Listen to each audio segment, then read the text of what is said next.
I've seen so much hypothyroidism just in the last 3 years, and we can get into the spike protein and how it's affecting the hormones as well if you want. But the how does the thyroid get affected by menopause, or what are you seeing in that transition?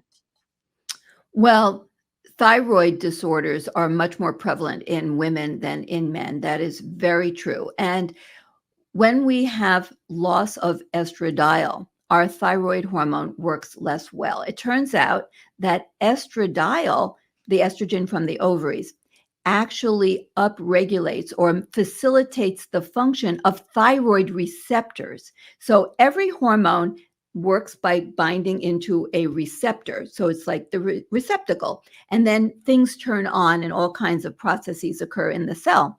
Well, what happens when the receptor isn't working as well? Most people have heard of insulin resistance, where the insulin isn't working as well, so the blood sugar can't transfer from the blood into the cells, which need it to create energy. So you build up the blood sugar, and that's bad. Well, what happens with thyroid is that you can have perfectly normal thyroid hormone levels. So you can do a blood test and test free T3, free T4, TSH, and they all look reasonably in the range, okay?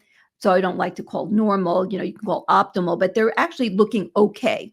But yet, if you look in Dr. Google and you Google, all the symptoms of low thyroid, the woman has all of them. And she says, look, I have every symptom, but the doctor says, oh, but your thyroid hormone levels are fine. Your TSH is fine. There's nothing wrong with you. You must need Prozac or something, right? But it turns out there is something wrong, because it doesn't matter if the levels are okay if the thyroid isn't working properly in the receptor. So that's really important to be aware of. In addition, as I mentioned, what happens when you go through menopause is you have alterations in the collective microbial population of the gut, trillions of microbes that it's called the gut microbiome.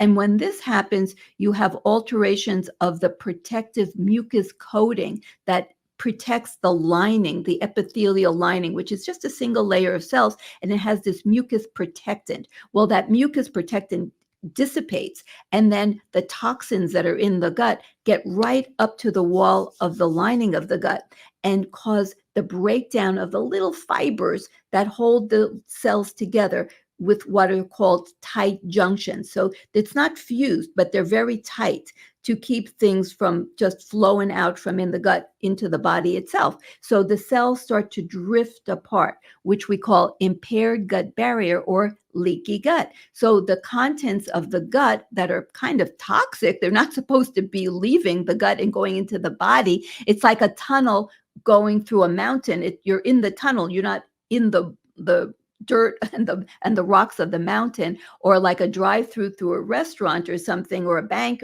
You're not in that structure, you're sort of going through it.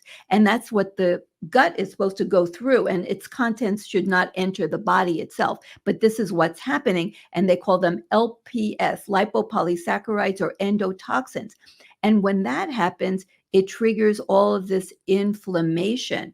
And when you have inflammation, you alter the entire autonomic nervous system and gut, and you also have different microbes, and the microbes produce hormones, their own products differently, that they're metabolites, and you have alteration of gut motility.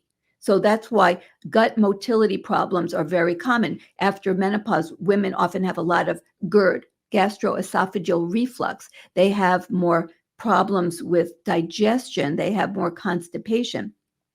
All of this leads to problems with nutritional absorption. So interestingly, women will, after menopause, often have nutrient insufficiencies because digestion is changed, they're having more inflammation and so on. And in order to properly convert T4, like the storage form of thyroid, into T3, the active form, it's kind of like money in the bank is a savings account, but you spend money cash in hand. You got to get it out of the ATM machine if you want to actually have money to spend. And the conversion of T4 to T3 requires certain critical nutrients. And when you have a insufficiency of those nutrients, which happens more and more, then you cannot make that proper conversion. So it's a really interesting thing. So you have a lot of this hypothyroidism. In addition, when you have leaky gut, you're activating the immune system, and the immune system starts making antibodies against things that are coming through the gut between the lining cells. And those can create a stimulation to the immune system to make antibodies against the bacteria or the viruses. So you can think of a leaky gut almost like a chronic state of infection. And when you have this chronic flow of bacteria and viruses into the body, and your immune cells are making antibodies, some of those antibodies can cross react with our own cells because there's a lot of similarity between the DNA and the RNA. And so we call that molecular mimicry. The bottom line is you can develop Hashimoto's thyroiditis, autoimmune thyroid, from this chronic state of leaky gut and this cross reaction of the antibodies. So you can see it's a multiple group of issues. You have problems with the receptor, you have nutrient problems, so you don't properly convert the T4 to T3. You may not even have proper nutrients to make the T4 in the first place because you need nutrients for that, like selenium, and you need iron, and you need zinc, and you need iodine, iron. All these nutrients are vitally important in order to even make thyroid or convert it from T4 to T3. And then you create autoimmunity through this leaky gut problem and molecular mimicry. So thyroid disturbances are hugely common in perimenopausal and menopausal women.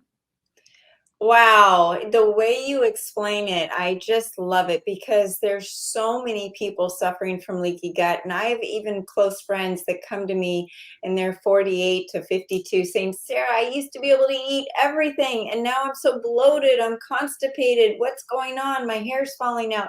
It's all related. It's not just take a pill for one symptom. You have to look at the big picture.